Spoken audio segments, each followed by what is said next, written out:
Obama's going to make a speech next week, but everybody's heard him 100 times. It's not an important speech. He made 37 speeches on health care alone. But Romney is going to be his one shot to let people see that he's human, he's not robotic, that he cares. It's about this empathy business. Very interesting.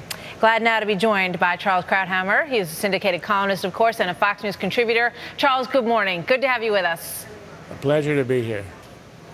You know, it's interesting. I just was reading online moments ago about he and Ann Romney walking out of an event, and the reporters shouted to them, you know, how's the speech coming? How's the speech coming? And can you give us a preview? So he said, yes. Thank you, ladies and gentlemen. That was all he was willing to reveal about what is in that speech. But no doubt he feels the power of that moment and how important it's going to be for him. What does he need to do, Charles?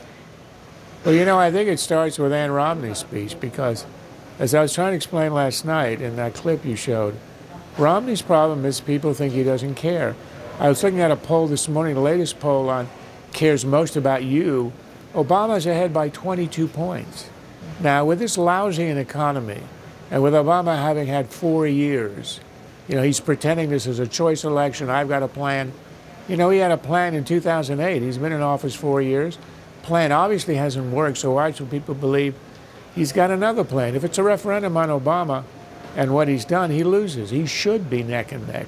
The problem for Romney is that people think he doesn't care. And I think that's what a convention can do. The Ann Romney speech, I think, is very important because she's the best thing he's got going for him when it comes to humanizing, softening him, and showing him a man who clearly has empathy and feeling, but he has a lot of trouble showing it. And then his speech, he doesn't have to go and give a lachrymose rendition of his life or tell a lot of sob stories. All he has to do is speak in terms that are empathetic, that are a lot softer, and I don't think a lot of hard rhetoric is what he wants. I think he needs to show that he's a guy who's very competent, who does have plans, but can deliver the message in a way that shows that he cares. Now, he's not going to be up there with Obama, you know, on the ratings of caring. But as I was trying to explain the other day, if he can cut that gap in half, the election's over. He's won it. You know, it's interesting. When you ask people who cares about you more, I wonder if the response to that question doesn't come in part from, you know, a concern about benefits being taken away. You know, President Obama, a lot when he gets up and speaks, talks about not taking anything away from people. You know, we live in a country now where so many Americans receive a government check in one way or another. So it seems that part of what his campaign, Obama's campaign, has embraced is this idea that you don't have to panic, you don't have to fear. None of those checks are going to disappear. We're going to take care of you. I think you're right that it is rooted in some way in policy, where the Republicans, you know, classically people say the Democrats are the mommy party and Republicans are the daddy party, and mommy isn't going to remove your breakfast from you. And people always think of the Republicans as these mean guys who just want to cut. But with Romney's case, it goes beyond the policy, because the reason that becomes a credible argument is because they feel from his personal history that he doesn't care.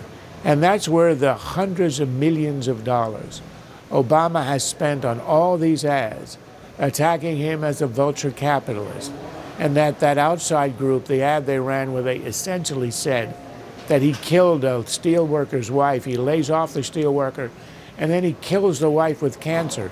I mean, an unimaginably vituperative ad that you could almost not imagine being delivered against anybody else. That lays the basis for the policy issue.